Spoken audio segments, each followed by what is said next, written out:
Hay dos instituciones en el mundo occidental que llevan más de 1000 años con estabilidad y continuidad. La primera es la Iglesia Católica y la segunda son las universidades, que no han cambiado tanto a lo largo de los años. Aquí en la lámina pueden ver a la izquierda una ceremonia de entrega de títulos universitarios en la Edad Media y a la derecha en la misma ceremonia hoy en día. Ya se puede ver que no ha habido tanto cambio. Sin embargo, hace 3 años, con la llegada del COVID-19, una disrupción inmensa de unas semanas a las otras o de a veces de un día al otro, cerraron los campuses y la educación se transformó en educación virtual.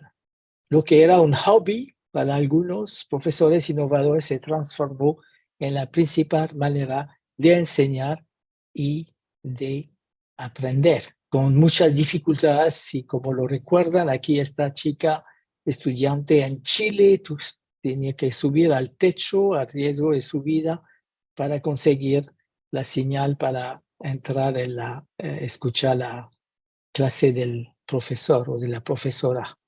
Y ha sido aún más difícil para las mujeres, especialmente mujeres profesionales, porque han tenido 4 ocupaciones: esposa, mamá, profesional y maestra de sus hijos.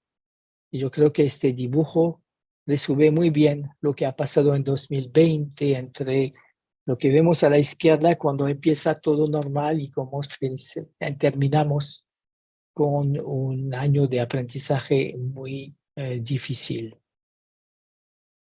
Y ahora que la pandemia se está terminando, gran mayoría de la gente está pensando, por fin voy a poder volver a la vida normal. Pero yo creo que es un buen momento para hacernos preguntas muy importantes sobre el modelo educativo tradicional. ¿Acaso será la clase magistral la mejor manera de enseñar y aprender? ¿Acaso tener una duración fija de los estudios es el mejor concepto?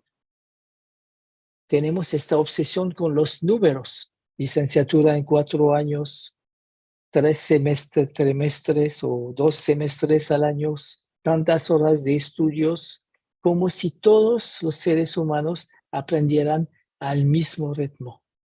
También tenemos este concepto de un programa uniforme para todos los estudiantes, como si todos tuviéramos los mismos deseos, ambiciones, pasiones. Y también este concepto muy tradicional del aprendizaje individual, desde el kinder hasta el doctorado. Estudio solo, me evalúan como individuo, pasando horas en la biblioteca, leyendo artículos, libros, en silencio, sin trabajar con otros. Mientras que hoy en día en la vida real, yo no conozco ningún trabajo que hoy en día se hace solo, sino en equipos. Ya con la pandemia hemos aprendido que trabajar de manera presencial, enseñar y aprender no es la única manera, sino que se puede aprender a distancia o de manera híbrida. Tener solamente un profesor por materia en un mundo donde la multidisciplinaridad es muy importante. Estudiar en una sola facultad, en una sola universidad. Seguimos dando un peso muy fuerte al examen final. Hace 15 años tomé esta foto en Afganistán. Fue la primera vez después de la salida de los talibanes que iban a organizar el concurso para el ingreso a la universidad. Y tenemos esta obsesión para que no trabajemos que el examen con grupos. Hay que prevenir que haya copia o fraude, como a veces los medios de control son muy artesanales, como lo muestra esta foto en el caso de Filipinas, o mucho más sofisticados. Aquí se trata de una universidad privada en Turquía que mandó a sus 11,000 estudiantes un espejo que pueden ver a la derecha, abajo, para asegurarse que durante el examen el estudiante no va a entrar en Internet para buscar ayuda de, a lo mejor, de el ChatGPT. En China, el Gaokao es el evento más importante para un joven, para el ingreso a la universidad en Corea del Sur, cuando tienen el día de este examen de ingreso a la universidad. Los aviones tienen prohibido volar, los trenes tienen prohibido avanzar, los camiones para dejar el silencio para que los estudiantes tomen en este examen en la calma. Y en muchos países, especialmente de América Latina, tenemos este concepto de una tesis de graduación a final de la licenciatura. Y a veces los estudiantes pasan 6 meses adicionales, un año adicional para terminar este papel que en la vida real nunca les van a servir. El escritor Mark Twain hace muchos años escribió que a mí me encanta el progreso. Lo que no puedo aguantar es el cambio. Y eso es el desafío, que hoy en día hay muchos cambios y especialmente los profesores, quizás no en el Perú, pero en muchos países, no les gusta para nada el cambio. Sin embargo, creo que hay que moverse hacia un nuevo modelo educativo, con un diseño curricular y prácticas pedagógicas innovadoras que ponen el estudiante al centro de la experiencia educativa, y que ya la universidad no sea el lugar de los profesores, sino el lugar donde la atención se pone en el estudiante.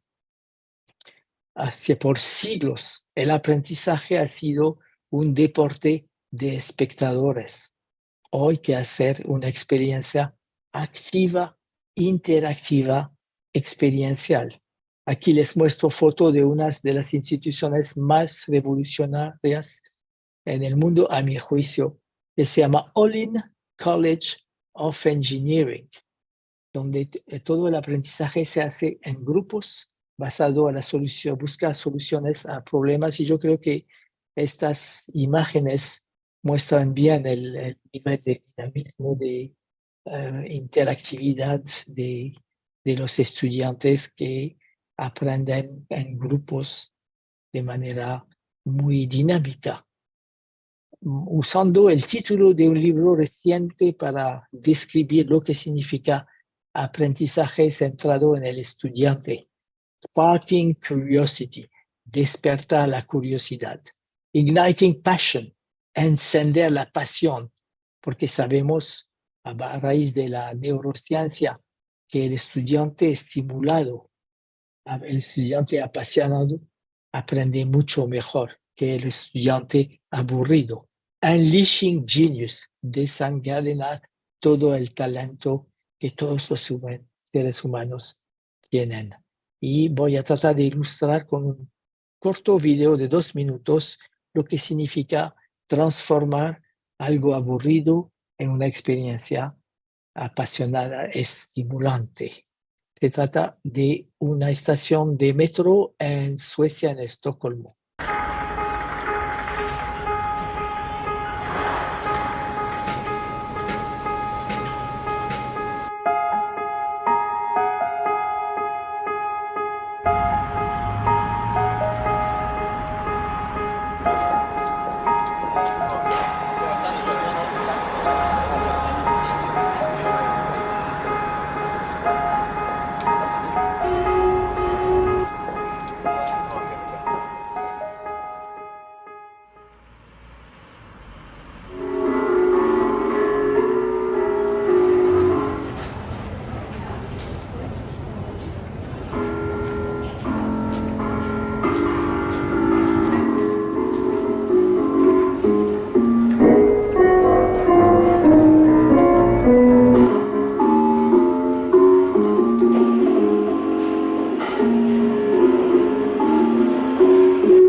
Y no se trata solamente de cambiar el diseño curricular, de introducir prácticas pedagógicas, sino también de alinear la evaluación. Yo hablo siempre del triángulo de oro, que muchas veces encuentro en universidades cambios en el currículo, cambios en la pedagogía y los exámenes, la evaluación queda igual. No hay que alinear las tres dimensiones y enfocar en las competencias, no en el número de años como mencionaba más temprano.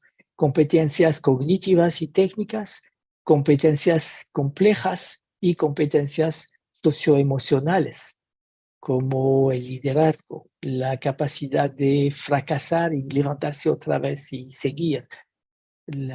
Y se trata de hacer menos evaluación sumativa, sino evaluación formativa y usando la inteligencia artificial de la cual habló Susana. Hay instrumentos ahora para dar feedback, retroalimentación inmediata al profesor para que se dé cuenta si los estudiantes están entendiendo y aprendiendo bien o no. Y también muy importante en un mundo de lifelong learning, como lo mencionó Susana, introducir flexibilidad para tener una variedad de modalidades de aprendizajes, caminos alternativos y múltiples formas de cualificaciones, incluso microcredenciales. A la izquierda vemos el esquema tradicional de estudios de pregrado, después de maestría y después vamos a trabajar el resto de nuestra vida. No, a la derecha vemos qué significa un esquema de educación para toda la vida, donde uno va a estudiar unos años, trabajar, volver a estudiar, trabajar, volver a estudiar, cambiar de profesión, etcétera, etcétera. Y yo no creo equivocarme en describir con esta forma de una pirámide la gran mayoría de los estudiantes de las universidades hoy en día, con una mayoría de estudiantes de pregrado, unos pocos de posgrado.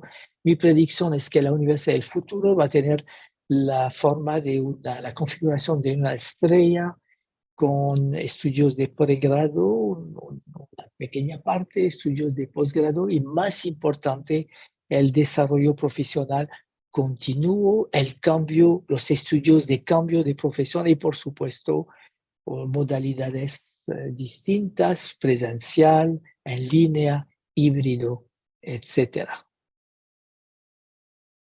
Y no se trata solamente de cambiar solamente el modelo educativo, sino también el nuevo modelo. Necesitamos buscar un nuevo modelo económico porque la pandemia nos ha mostrado la vulnerabilidad. En el caso de las universidades públicas, no depender tanto del presupuesto del Estado. En el caso de las universidades privadas, no depender tanto del cobro de matrícula de los estudiantes. Hay universidades como Southern New Hampshire University que han desarrollado modalidades híbridas que les han permitido bajar el costo del aprendizaje. Hay que buscar formas más eficientes, menos costosas. Hay que hacer un seguimiento y apoyo sistemático a los estudiantes en riesgo. En muchos países de América Latina, entre el 30 y el 50% de los estudiantes que empiezan la universidad nunca termina, lo que representa un desperdicio para el Estado, para la sociedad y para los mismos estudiantes. Hay que diversificar los recursos y hacer análisis de riesgos, planes de contingencia, porque tristemente la pandemia no va a ser la última crisis. Ya tenemos las consecuencias de la invasión rusa de Ucrania, conflictos sociales, catástrofes naturales, crisis económicas. Hay que prepararse y las universidades no tienen esta costumbre. Un amigo mío que era profesor en Nueva York en 2010, hace 13 años, lo reclutó la Universidad de Singapur y a su gran sorpresa, cuando llegó allá por primera vez, no solamente le entregaron la llave para ingresar a su oficina, sino también que le regalaron un termómetro para tomar su temperatura, por si acaso, pero más importante, lo obligaron a aprender a enseñar en línea. No conozco muchas universidades que habían hecho eso antes de la pandemia. En conclusión, quiero recordar un discurso importante que dio el rector de la Universidad de Stanford en California en 2012, donde llamaba una alerta diciendo, lanzaba una alerta diciendo, cuidado que se nos está acercando un tsunami. Y aunque vive en California, no estaba hablando de un tsunami viniendo del Océano Pacífico, sino del tsunami de las universidades en el era la época digital. Nadie le hizo caso. Sin embargo, vimos con la pandemia en 2020 que eso ya era nuestra realidad. Y muchas veces cuando se nos ofrecen nuevas soluciones, las rechazamos porque estamos en la urgencia o en lo tradicional. No nos gusta este tipo de cambio. Como se dice en inglés, las old ways won't open new doors. Y seguimos con los métodos tradicionales, no vamos a poder innovar. Y además vivimos hoy en día, hay una sociedad, unos tiempos mucho más complicados que como resume esta sigla en inglés que es VUCA, que significa que vivimos en sociedad donde hay más volatilidad, incertidumbre, complejidad y ambigüedad. Y eso nos va a necesitar nuevas formas de liderazgo. Usualmente yo no mezclo política en mi trabajo profesional, pero con estas dos fotos quiero ilustrar la importancia del liderazgo. Un país donde hasta hoy han tenido 30 muertes por el COVID y a la derecha un país donde ya casi llegaron a 1.200.000 muertos por el COVID. Para las universidades, el liderazgo en los tiempos VUCA necesita una visión transformadora, metas inspiradoras. Hay que empoderar a la comunidad universitaria, incluso a los estudiantes, para rediseñar las maneras del modelo educativo para implementar innovaciones y, más que todo, flexibilidad para adaptarse a todos estos cambios. Hay que considerar los riesgos y pensar en las posibles consecuencias. Hay que comunicar como líder de las universidades de manera honesta y abierta y a veces admitir que yo no tengo las respuestas. Siempre buscar retroalimentación para tomar decisiones correctivas rápidamente. Y hay que evitar ser complacente, como este gato mirándose en el espejo pensando que es un poquito mejor de lo que es en la realidad. Y termino, como vengo de Marruecos, con un cuento de mi país para ilustrar lo que significa competir en la sociedad del conocimiento. En mi país tenemos este animal muy gracioso, la gacela, que tiene una vida muy difícil porque todas las mañanas se despierta pensando, hoy otra vez, me toca correr más rápidamente que el más rápido león si no quiero ser devorada viva. Ahora les pregunto, ¿piensan que el león tiene una vida más fácil? No estoy seguro, porque todas las mañanas el león se despierta pensando, hoy otra vez, me toca correr más rápidamente que la más lenta gacela si no quiero morirme de hambre. ¿Cuál es la moraleja de esta pequeña historia? Que no hay diferencia entre pequeña universidad y grande universidad. Entre universidad pobre y universidad rica. No se puede quedar sin moverse, porque créanme, las universidades en Chile, en China, en Finlandia, no van a esperar que ustedes se muevan. Y yo sé que les estoy hablando de un mundo muy difícil, a lo mejor muy cruel. Sin embargo, lo lindo del mundo de la educación superior es que tenemos una larga trayectoria de colaboración, de cooperación. Y siempre digo que la mejor manera de competir es trabajar juntos. Así que les pregunto, ¿cuál es su visión hacia el futuro en el mundo post-pandemia? Y termino con dos citas, una que nos viene del pasado y una que nos lleva al futuro. Seneca, el filósofo romano, nos dijo hace más de 2000 años que no hay viento favorable para los que no saben a dónde quieren ir. y Alan Kay, que inventó la pantalla de tipo Macintosh, si se acuerdan de este modelo, que nos decía, la mejor manera de predecir el futuro es inventarlo.